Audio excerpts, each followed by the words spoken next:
Saya, Panglima, dan juga semua tim Mata Langit sudah menikmati, sudah pernah dijamu makan di sana. Hijrah dari dunia yang nggak bagus, saya disaranin untuk menemui 60 ulama besar. Saat ini udah nggak kepengen sebuah kemewahan. Kalaupun bisa dikasih rezeki, saya kepengen berbagi. Ditinggal ibu, saya pingsan selama 3 hari. Apa yang dirasakan? Banyak dosa sama ibu. Saya yakin Allah memberi suatu rahmatnya, kasih sayangnya, dan kemuliaan karena Allah tahu Pak Umar itu insya Allah tawadu. Tawadu. Oh. Apa tujuan kau? Waktu itu tujuannya ingin nyari guru itu apa, Pak? Kekayaan.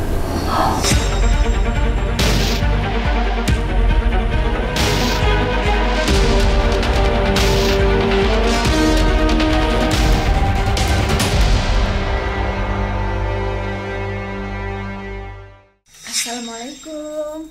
Ini kita mau menyambut tamu istimewa ini jauh dari Madinah. Ada Chef Umar nih datang. Dia katanya sudah di depan. Mari kita sambut. Ini dia beliaunya. Dia naik taksi loh. Naik taksi.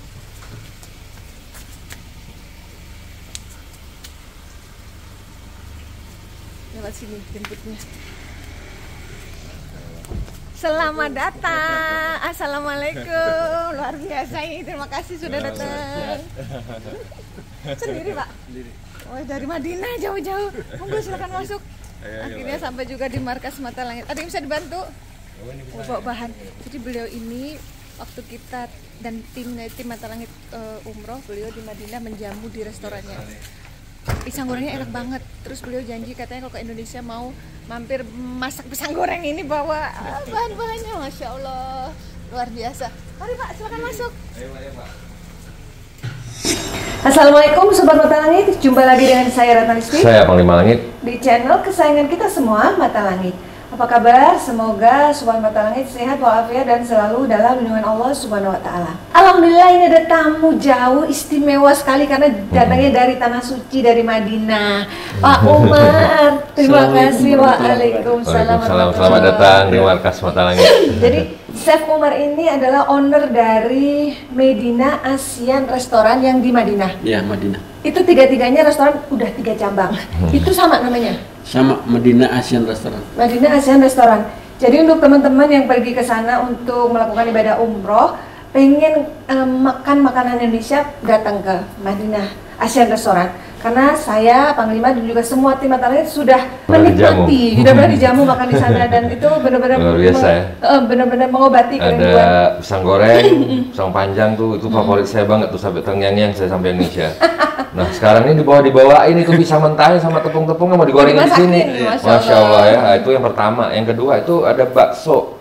Bakso itu memang makanan yang luar biasa. Satu-satunya di Madinah saat itu ya. Aduh, nggak tahu bilang lah, bisa ada di sana tuh. Itu Pak Umar tuh pencetusnya tuh. Itu yang saya tahu ya. Habis itu apa, makanan apa lagi ada ya? Lontong sayur. Lontong sayur ada juga ya. Masya Allah.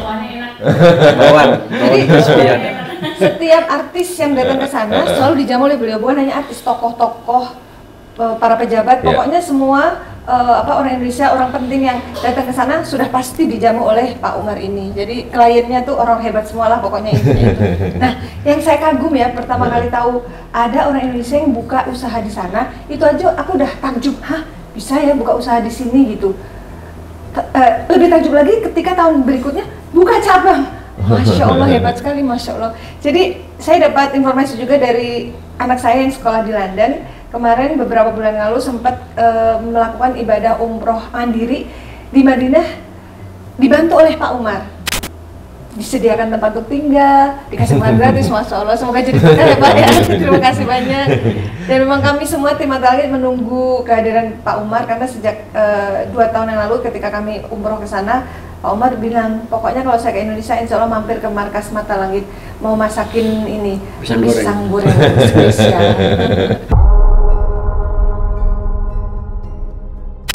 Ya, jadi kita akan mendengarkan kisah Pak Umar, hal-hal di luar nalar yang pernah dialami oleh beliau dan sampai detik ini masih menjadi misteri. Kita akan ungkap misterinya dan kita akan mengambil hikmah dari kisah itu. Silakan Pak Umar ceritakan. Ada kisah apa aja? Kisah gitu? Apa? Perkenalkan saya nama lengkap Muhammad Sarwono Thoyibi Al-Akhir. Kok bisa Umar? Anak-anak kecil semua manggilnya Om Sar. Jadi S-nya kadang-kadang anak kecil kan hilang, jadinya Omar gitu. Oh gitu, Ya.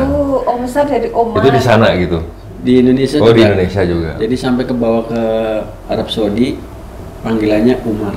Maaf sebelumnya, aslinya orang mana? Aslinya saya kelahiran Jawa Tengah, Cilacap. Cilacap. Nah, Iya. merantau ke Madinah dan buka usaha sudah berapa tahun?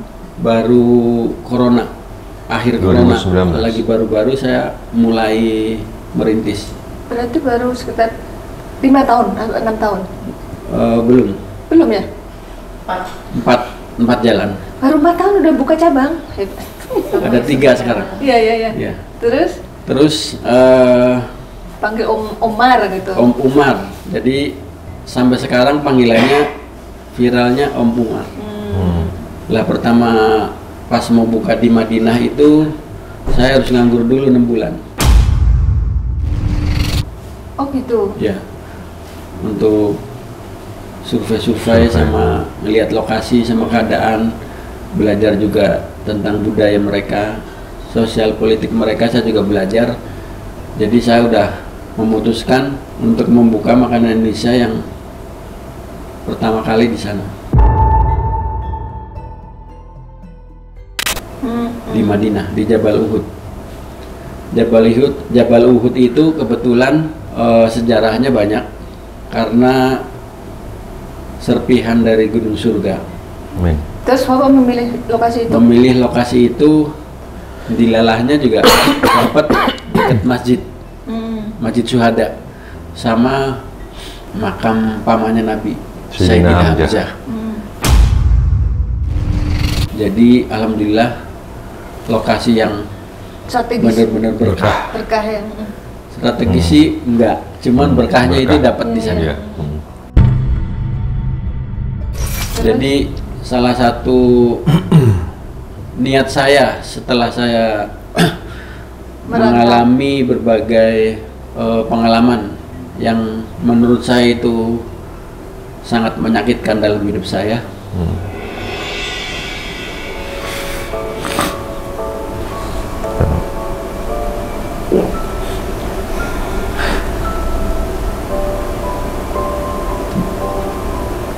Apa yang Pak Umar rasakan sehingga Pak Umar tiba-tiba tuh Saya niat merasakan terakhir sedih? tuh pengen meninggal di Madinah.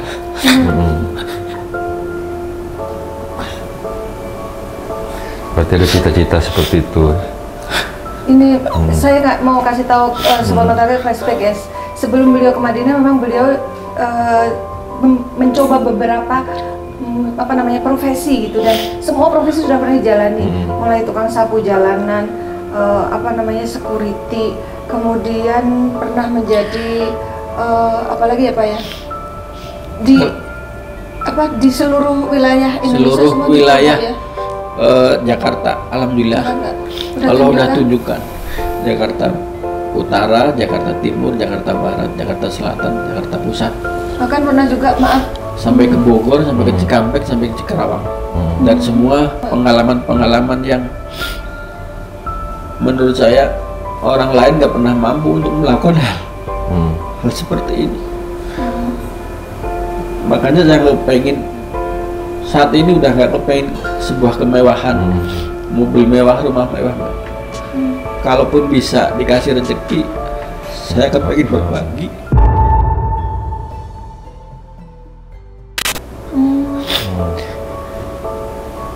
Padahal sebenarnya kalau mau bisa gitu, karena kan beliau Kalau mau mungkin sangat gampang, cuman bagi saya udah nggak penting. Bagi hidup saya, yang penting saya bisa manfaat, bisa membuat orang lebih bahagia. Jangan sampai mengalami kayak kejadian seperti saya gitu. maaf ini bukan pengen mengorek masa lalu. Kejadian menyakitkan apa yang sampai sekarang masih membekas di hati dan ingin dilepaskan gitu Pak? Nanti barangkali kita bisa bantu. Waktu saya masih menjalani perjalanan, dihina itu udah hal biasa. Diludahin di depan mata saya sering. Karena memang waktu itu saya nggak pernah punya pekerjaan tetap, nggak pernah sekolah mencapai sekolah tinggi. Cuman alhamdulillah berkat pengalaman yang saya rasakan selama ini sampai saya bisa tinggal di Mekah atas izin Allah, ilmu itu datang sendiri.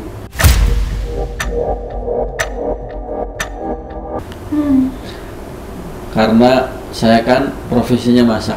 Ternyata memasak itu menyangkut berbagai macam ilmu kedokteran, ilmu hukum, ilmu biologi, ilmu matematika, ilmu fisika, arsitek, kedokteran, di situ semuanya ada.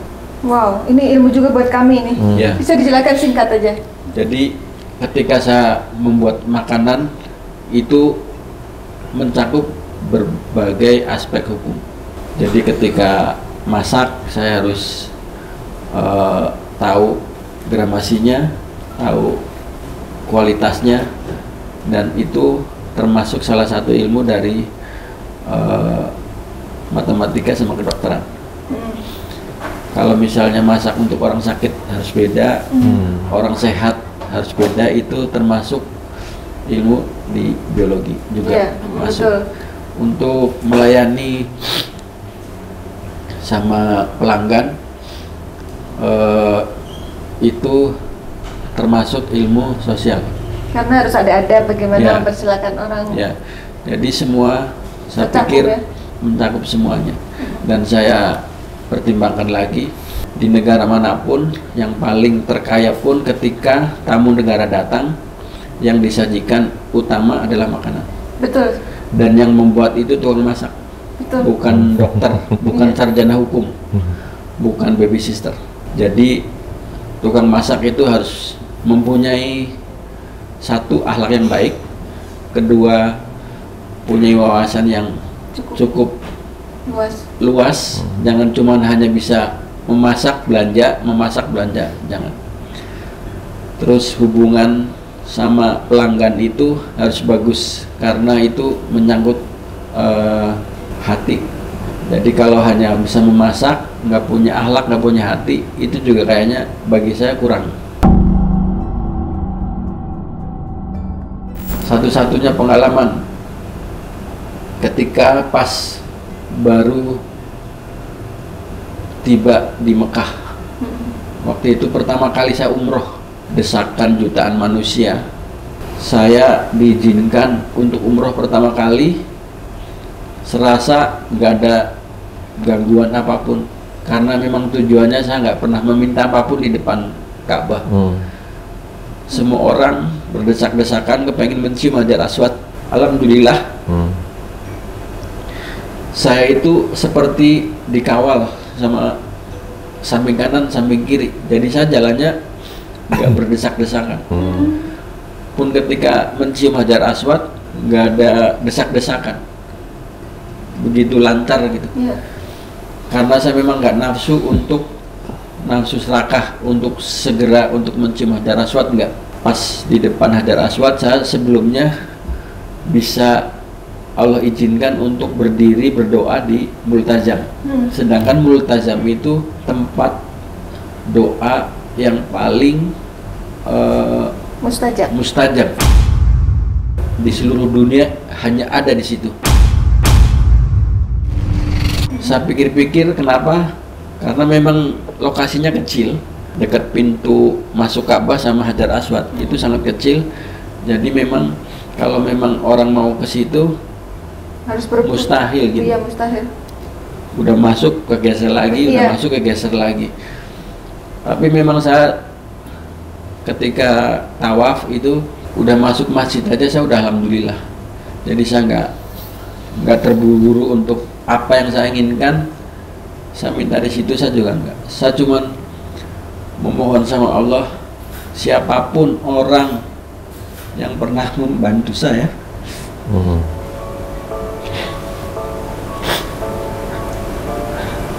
Bapak doakan orang yang pernah membantu. Saya masih ingat ketika ibu meninggal. orang tua. Itu posisi Pak Umar di sini apa di sana? Di Jakarta. Oh, di Jakarta. Ibunya di Cilacap meninggalnya? Oh.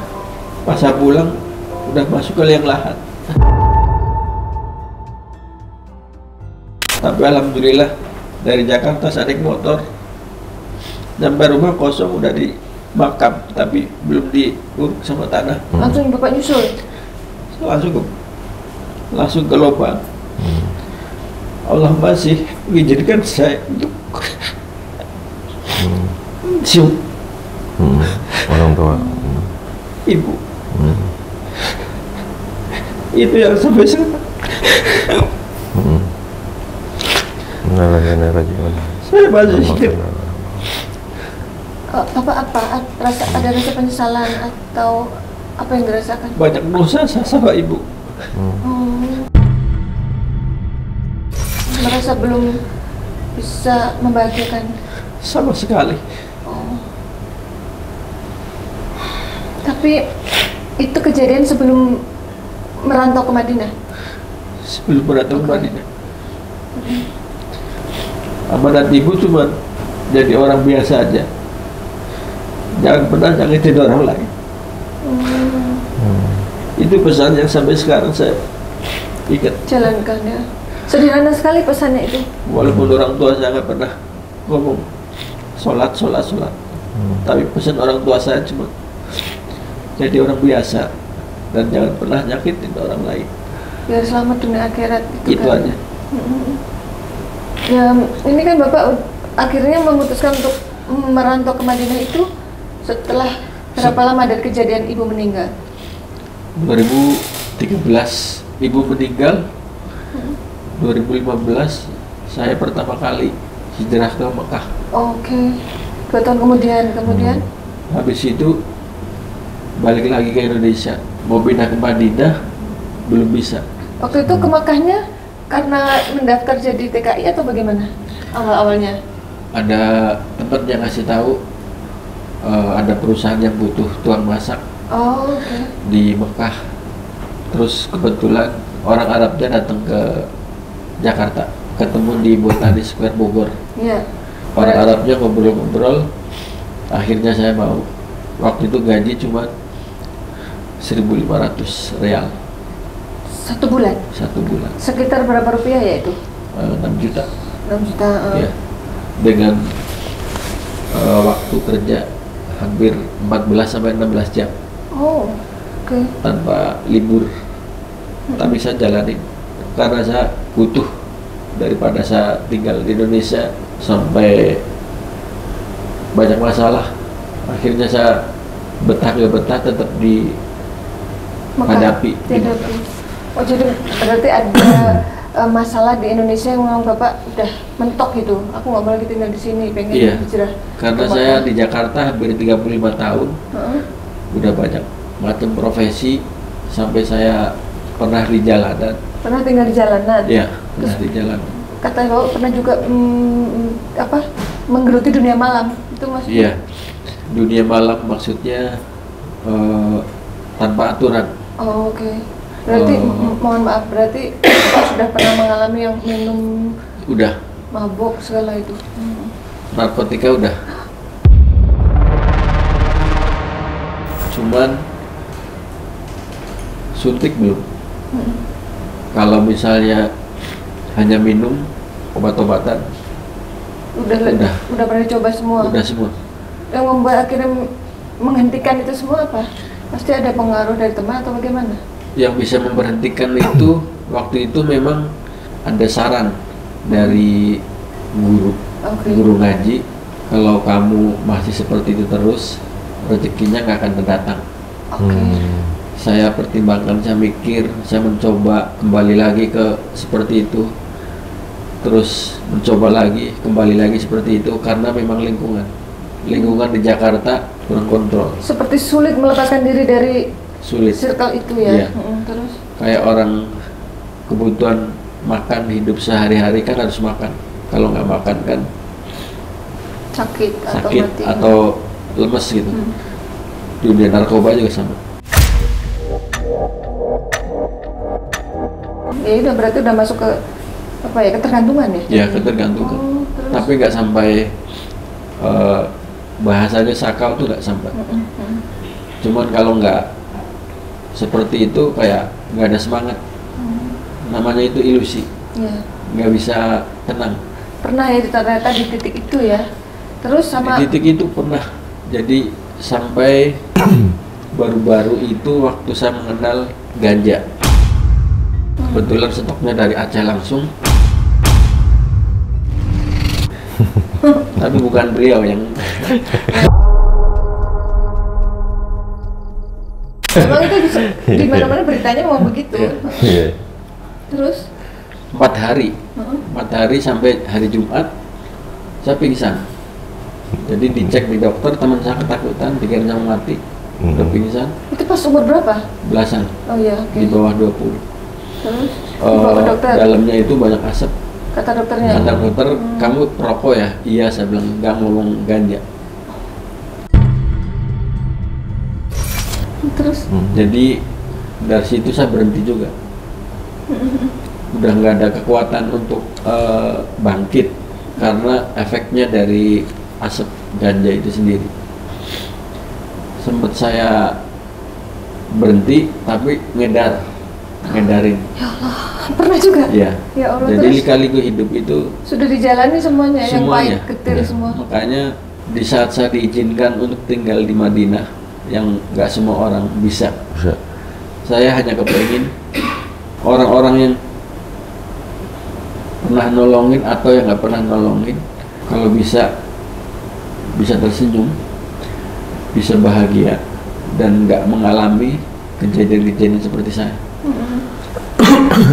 Oke, berarti saya sudah menangkap kesimpulan sedikit. Hal yang paling menyakitkan ketika ditinggal ibu. Ditinggal ibu, saya pingsan selama 3 hari. Bangun pingsan. Karena saya udah nggak ada pondasi lagi di situ. Saya anak tunggal dari bapak yang terakhir karena ibu saya nikah 2 kali. Oke. Ya. Berarti punya saudara yang beda ayah. Saudara beda ayah, totalnya ada 11 waktu itu. Sekarang tinggal ada 2 perempuan semua. Oh, yang 9 meninggal, satu persatu sakit. Dan dalam keadaan sakit, waktu itu ada paman sakit, kakak juga sakit, ada uak juga sakit. Feeling saya udah bukan feeling ya. Kalau ada orang meninggal, cuman saya nggak tahu harinya aja. Tapi kalau saya bilang atas izin Allah itu mau mati gitu, mati bener. Itu yang bikin saya takut sendiri. Ya, okay. Ketika saya mau jalan ke sana, di sana ada musibah. Itu udah ada kayak ada petunjuk duluan. Iya, jadi bisikan saya hati. harus hindar. Okay. Itu yang saya nggak suka. Itu saya nggak suka sebetulnya. Jadi, cuma nggak bisa hilang. Itu kenapa? Itu salah satu yang ingin diungkap di sini. Beliau punya firasat yang sangat kuat, tapi kadang malah mengganggu ya. Iya, malah merasa terganggu. Terutama firasat tentang kematian ya. Iya. Apa yang Bapak merasakan gitu? Ada petunjuk apa di batin? Apa seperti ada yang berkata-kata bahwasanya, wah ini kayaknya orang ini nggak lama gitu atau bagaimana? Atau lebih jelas kayak lagi rohnya dari itu kebaca. Berakhirnya sampai kapan? Cuman jamnya itu aja yang nggak pernah Allah kan nggak pernah kasih tahu. Iya, makanya waktu itu Panglima Pak Umar ketika di Jakarta pernah juga menjalani profesi sebagai paranormal. Iya, saya pernah jalanin profesi paranormal 1 tahun setelah saya mondok. Sebetulnya dulu nggak mondok. Jadi kepengen ketemu sama orang pinter di Banten. Cuman juru kuncinya meninggal, akhirnya saya mondok. Mondoknya di Banten? Di Banten, di Pandeglang. Sebelah timur alun-alun Pandeglang. Dari situ naik ojek, habis naik ojek itu harus jalan kaki ngelewatin pohon karet. Di situ ada sungai, di atas ada makam keramat. Nah, terus waktu kalau bukan dibilang mondok, bilangnya apa dong di situ? Belajar ilmu. Kembelengan, oke. Ya, jadi supaya saya lebih sadar untuk mendapatkan jalan. Kayak diajarin apa di situ?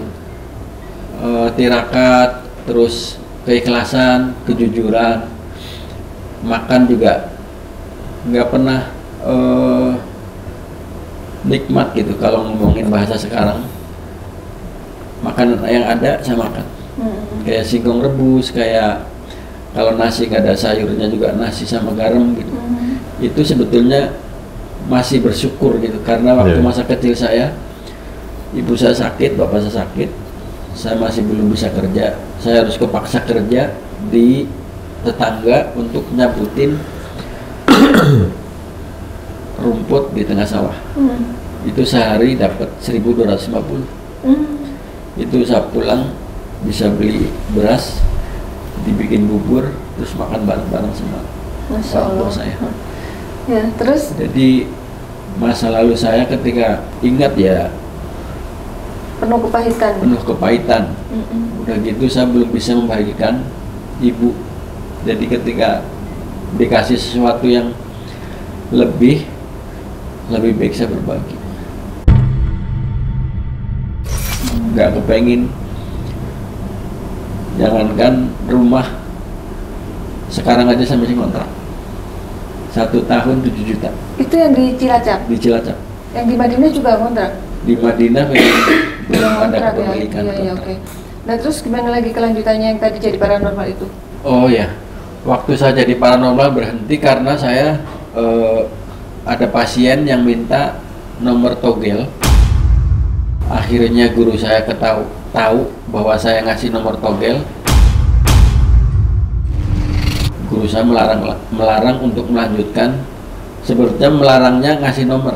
Kalau paranormal silakan. Ngobatin boleh, asal jangan ngasih togel. Asalkan sesuatu yang bertentangan sama agama jangan dilakukan gitu.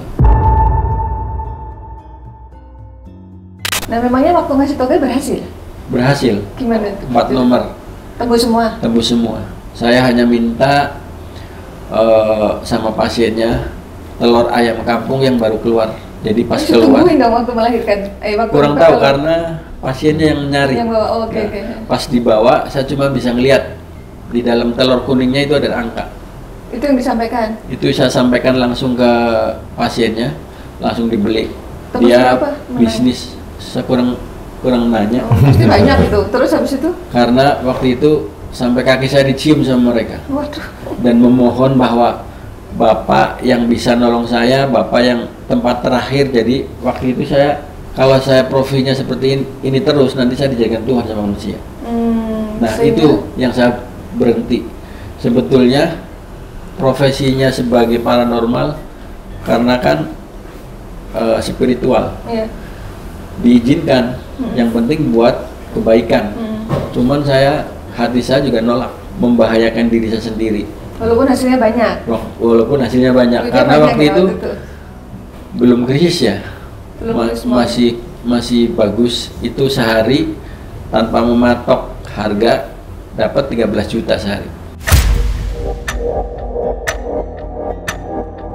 Wow. Yang waktu saya kerja aja sehari 1 bulan baru dapat 30.000. Pertama kali kerja 1 bulan 30.000. Perbandingannya ya? Perbandingannya jauh. Karena yang ngasih itu loyal semua. Ketika mereka datang, mereka ngerasa nyaman, merasa puas karena dikasih solusi. Bukannya saya nasihatin tanpa solusi, enggak. Jadi saya cari duduk permasalahannya yang jelas. Yang saya ambil tarik ulur itu maksiatnya dari kapan? Jadi Bapak menasihati si pasien ini untuk maksiatnya harus dihilangkan gitu. Kuncinya ketika saya memberikan solusi sama pasien atau teman atau siapapun, maksiatnya dulu. Dari situ saya tarik ulur permasalahannya, hubungan sama manusianya, kuncinya sama orang tua. Setelah memperbaiki pelan-pelan baru saya tanya agamanya apa. Kalau memang dia Kristen harus ke gereja, kalau Islam harus ke masjid, atau nggak punya agama, yang penting berbuat baik. Jadi saya nggak pernah memaksakan pasien untuk selalu ngikutin agama saya. Ya. Oke, habis itu berhenti nih gara-gara ngasih togel sama gurunya nggak boleh lagi. Nggak boleh. Lalu berganti profesi menjadi profesi, ngikut sama orang, kerja di warteg di daerah Grand Wijaya. Nah itu akhirnya memperdalam ilmu masaknya itu di situ. Itu belum belum belajar masak. Oh belum? Waktu itu hanya cuci piring, cuci gelas, terus nyapu, terus melayani. Waktu belajar masak itu pas di depan TikTok Swalayan Ciputat, di depan kuburan. Waktu itu ada saudara jualan di situ, mulai saya belajar motong, belajar goreng, goreng tempe, goreng bakwan. Umur berapa? Belum nikah. Waktu itu habis kerja di proyek bangunan. 20-an mungkin ya? Belum nyampe. Oh belum nyampe? Iya. Oh masih belasan? Masih belasan. Maaf kalau sekarang usianya? 50.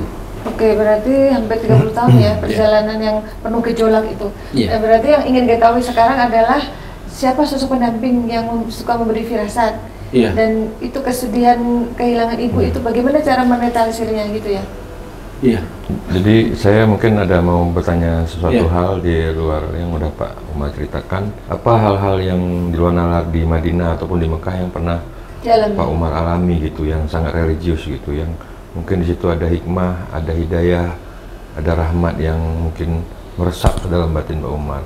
Apa peristiwa yang pernah terjadi? Peristiwa yang Selain yang tadi kan udah cerita ada sosok yang mendampingi sampai sangat mudah menyium Hajar Aswad ya. peristiwa yang dialami di Saudi Arabia, di kota suci Madinah, begitu gampangnya Allah ngasih jalan ke saya, mendekatkan kepada ulama-ulama besar. Karena dulu saya setelah taubat hijrah dari dunia yang nggak bagus, Sudah gelap. saya disaranin untuk menemui 60 ulama besar. Oh. Dan itu sudah bertemu semua? Belum, baru 2. Sisanya ketemu di Madinah. Itu yang memberi petunjuk itu siapa? Harus Orang ketemu 60 ulama itu. Sidoarjo, guru ngaji juga, supaya saya lebih tertata, lebih baik hidupnya, sama bisa diarahin sama guru-guru itu. Baru 2 dari 60 Baru itu. 2, satu almarhum Abu Yadimiati Banten, sama yang satu Abah Toyib di daerah Gresik. Itu juga bukan pesantren, tapi kayak padepokan yang santrinya tua-tua semua, bukan santri kecil. Ya. Jadi kayak orang Seperti di masjid di Bandung. topat-topat gitu. Iya ya, santrinya udah tua-tua. Nah dari situ saya disaranin untuk nggak nyari lagi, nggak nemuin lagi, Katanya harus 60. harus 60. Tapi baru 2 saya nggak boleh diizinin lagi. Yang ngasih tahu si orang gurunya. Oh. Saya harus pulang kampung, nanya sama ibu. Waktu itu ibu Masih masih. ada. Saya udah tahu jawabannya bahwa saya disuruh nikah. Oh gitu. Ya.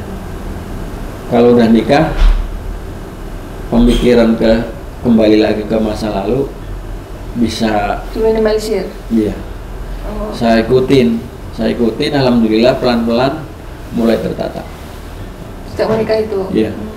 Nah, yang sisanya itu malah lebih dari 58 Maksudnya ulama. Kan tadi 60 ulama. Iya. Baru 2 yang ditemuin, tinggal sisanya 58. Dan Allah itu izinkan saya ketemunya di Mekah semua. Sama Yang Madinah. 58 itu. Iya. Berarti sekarang Siapa sudah saja di antaranya tuh? Kayak Abdurrahman Sudey udah pernah ketemu? Udah. Saya Abdurrahman Sudey. Ya. Jadi yang 58 itu ketemu di Mekah sama Madinah. saat mereka pergi umroh atau haji. Enggak juga, malah mereka datang Oke. ke Restoran. Oh gitu. Dan salah satunya itu putra mahkota dari Syekh Abuya Muhammad Alawi Al-Maliki. Itu salah satu keturunan silsilah yang paling dekat sama Rasulullah.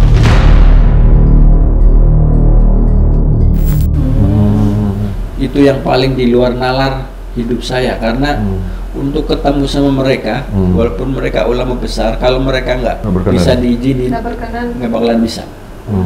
Waktu itu saya disuruh untuk nemuin beliau sama ajudannya 2 kali. Ketiga kalinya saya mau maksain, ternyata telepon ke saya, Abuya mau datang, kamu nggak usah kesini. Malah dia yang datang ke Pak Umar.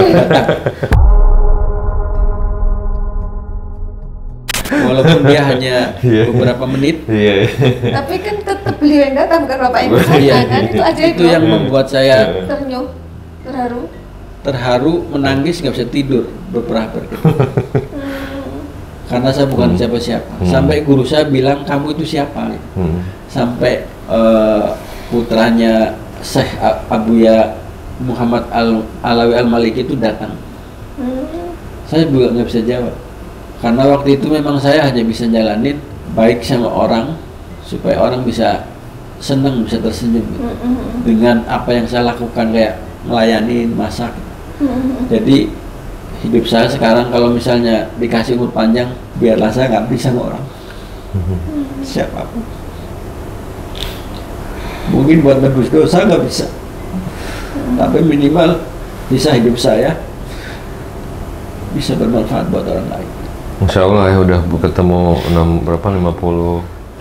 60 ulama besar Timur Tengah gitu. Karena ulamanya itu bukan ulama sembarangan, itu benar-benar ulama besar. Makanya kalau lihat postingan Pak Umar tuh kadang kita sebenarnya kok bisa ya Pak Umar ketemu ulama besar. Bang Lima tuh suka ngomongin Pak Umar. Sampai saya juga mustahil gitu seorang Habib Rizik, ulama yang di Indonesia itu kayak imamnya, datang ke restoran cium kening saya. Oh ya? Ya. Fotonya pun masih ada. Nanti boleh share fotonya ya. Jadi itu kejadian-kejadian yang membuat saya nggak mau lagi sama dunia. Walaupun saya butuh, tapi saya nggak akan ngejar lagi. Nggak serakah lagi? Nggak seperti orang-orang pada umumnya? Nggak. Itu yang saya renungkan sekarang gitu. Ya masih jadi ini ya, masih jadi misteri ya. Ada apa itu semuanya Pak Allah? Saya sendiri kadang tanya, sebetulnya saya siapa gitu. Saya nggak bisa baca diri sendiri. Cuman kalau sama orang kok bisa gitu. Atas izin Allah, kenapa saya bisa ketika saya baca diri sendiri nggak akan mampu. Masih jadi tanda tanya besar Bang Lima. Ya. Itu seperti apa maksud? Ya, kalau menurut saya ya memang kan ada doa ya khusus ya. Bismillahirrahmanirrahim. Qulillahumma malikal mulki tu'til mulka man tasya'u wa tanzi'ul mulka mimman tasya'u wa tu'izzu man tasya'u wa tuzillu man tasya'. Biyadikal khair innaka ala kulli syai'in. Jadi Allah itu memberi kekuasaan kepada siapa saja yang dia kehendaki. Dia mencabut kekuasaan kepada siapa saja yang dia inginkan. Dia memuliakan hambanya, seorang siapa saja yang dia senangi. Nggak mesti dia siapa statusnya. Tapi kalau Allah senang sama orang itu, Allah akan memuliakan. Padahal saya pribadi, saya sendiri, saya sadar bahwa saya pendosa besar yang udah kelewat batas. Sama orang tua belum bisa berbakti. Sama teman-teman juga sama, saya sering melakukan kesalahan, melakukan khilaf.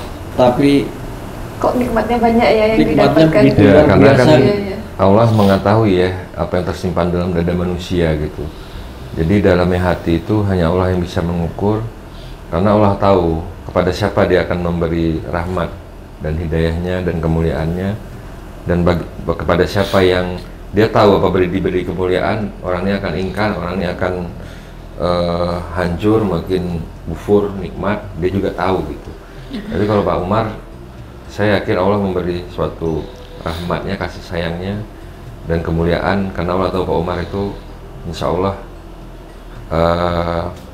orang baik. Apa ya istilahnya tuh dalam Islam itu tawadu.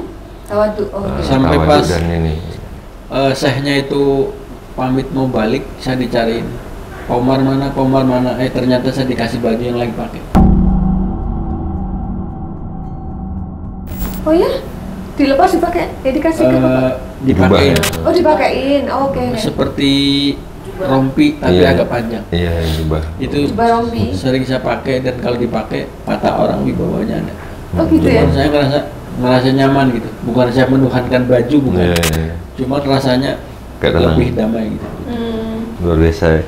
Kisah yang biasa ini. Luar biasa gitu. Tidak semua orang bisa mendapatkan pengalaman itu loh. Nggak bisa gitu. Padahal saya juga mikir orang yang pinter agama banyak, yang ngerti tentang kitab fikih juga banyak. Saya pendosa besar, Allah sampai segitu sayang gitu. Cuman saya belum bisa memberikan yang terbaik untuk siapapun. Saya ngerasa belum bisa manfaat. Sudah berusaha, makanya sebetulnya di balik senyum saya banyak duka. Cuman saya udah berusaha, duka itu jangan disebarluaskan, duka itu jangan dipertontonkan. Saya selalu berusaha tersenyum. Dan alhamdulillah waktu itu ada ulama juga dari Jawa Timur. Tahu-tahu ngomong ke saya, Pak Umar kok hebat ya gitu. Hebat kenapa Pak? Masalah Pak Umar udah di luar overdosis. Tapi ketika ada tamu, Pak Umar bisa tegar, bisa senyum gitu. Apa resepnya gitu? Nggak ada. Tulus saja. Nggak usah banyak berharap.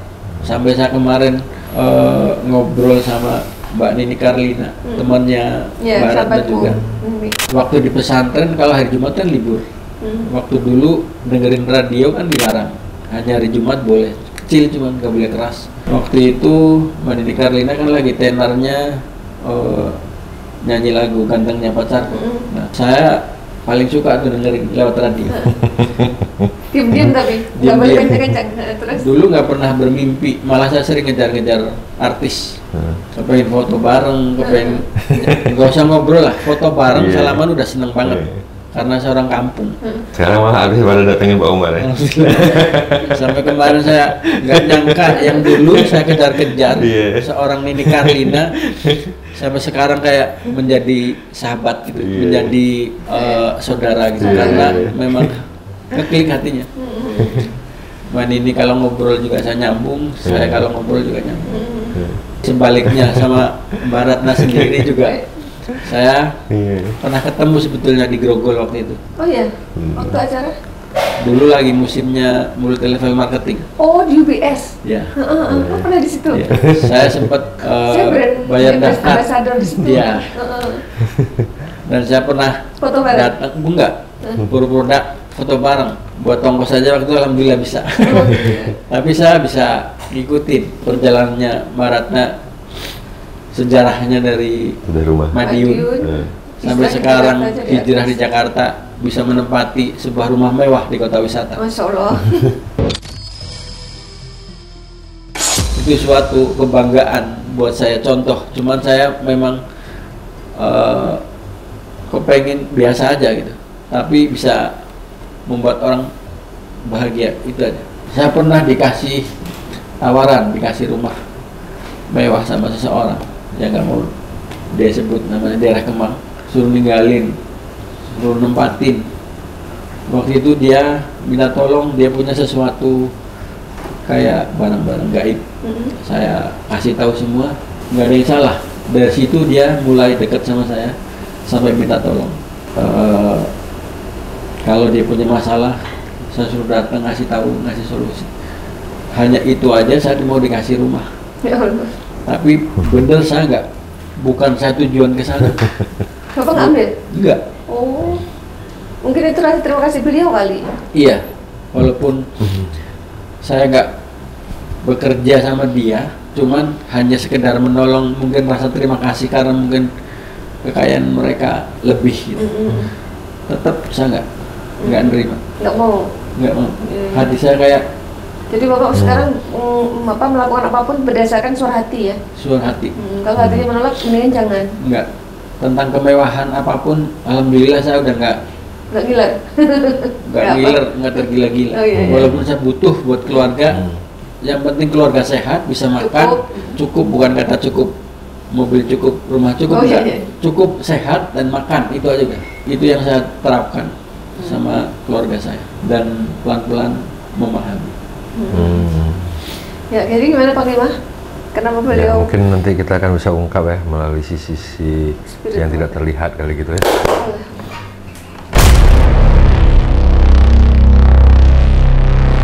Oh. Ayo Pak Umar, kita komunikasi dengan makhluk yang bisa kita minta informasi tentang kehidupan Pak Umar yang masih menjadi tanda tanya. Assalamualaikum warahmatullahi wabarakatuh. Waalaikumsalam warahmatullahi wabarakatuh. Maaf, ini dengan siapa ya? Alhamdulillah. Puji syukur.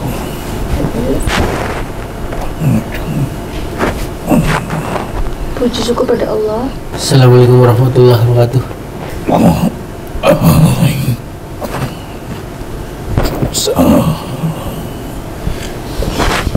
Maaf, boleh tanya? Ini dengan siapa? Saya bicara dengan siapa?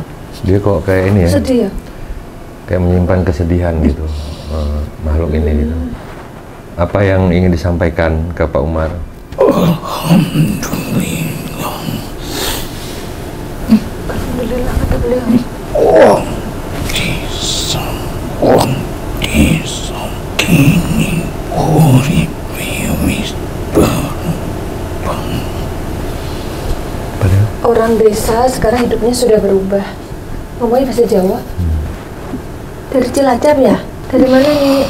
Kayak C, mengandung huruf C. Kakeknya namanya siapa? Ada C-nya. Kakeknya Pak Umar.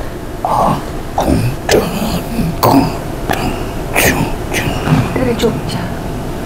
Pernah Keluarga dari Mbah itu dia mungkin. Siapa nama mbaknya? Ada huruf S. Suroberjo. Betul. Ada S dan J kan, Suroberjo. Iya Mbah. Berarti masih ada kaitan dengan luhur Bapak ini. Dulu memang ada orang sepuh bilang yang nempel di jiwa saya, Mbah Buyut. Iya. Buyutnya. Dari sini. Tapi saya nggak pernah kenal. Iya. Nah ini kesempatan untuk komunikasi dan kenalan. Hatimu ojo dikotori, Hatimu jangan dikotori. segumpal daging harus dirasi. Segumpal daging harus dibersihkan. Jadi hatinya benar-benar harus bersih gitu ya Mbak. Tidak boleh dikotori. Cukup sudah dengan semua yang kau lalui. Cukup sudah dengan semua yang kau lalui. Artinya udah pernah nakal, udah pernah, sekarang nggak boleh lagi, cukup gitu. Gitu ya Mbak. Dan memang itu sudah dijalani. Gusti Allah tidak menghendaki hatimu menjadi kotor. Ya. Gusti Allah tidak menghendaki hatimu menjadi kotor. Maaf Mbak, kalau boleh tahu Mbak ini mendampingi Pak Umar sudah berapa lama? Saat itu kau terlunta-lunta di kota itu. Terlunta-lunta di kota itu. Mungkin waktu Bapak hidup di jalanan itu. Kau mendatangi seorang yang kau anggap guru, tetapi ia telah tiada. Yang tadi Bapak cerita mendatangi di Banten ya? Mendatangi seorang guru, dapat informasi bahwa di sana ada guru, itu dari siapa? Pekerja panggul pelabuhan, aslinya dari Banten. Oh, dia ngasih tahu kalau di sana ada guru. Bapak datangi, ternyata yang dimaksud sudah meninggal. Dan Bapak di situ terlunta-lunta. Iya. Iya, di situ terlunta-lunta. Tinggal di mana? Di daerah Pandeglang Timur. Namanya Kampung Cibiu. Oh, oke. Dekat pohon karet. Itu yang dimaksud ya, Mbah? Dan Gusti Allah masih menyayangimu. Iya. Terus kan nggak ketemu nih sama yang dimaksud, terus gimana? Akhirnya pesantren. Oh, akhirnya mondok. Oh. Karena apa yang ada di dalam hatimu pada saat itu, di saat kau ingin mendatanginya, apa tujuan kau? Waktu itu tujuannya ingin nyari guru itu apa, Pak? Kekayaan.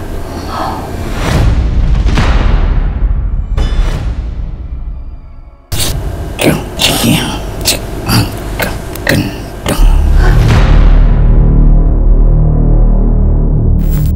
Sejak dianggap gila. Emang Bapak pernah dianggap gila?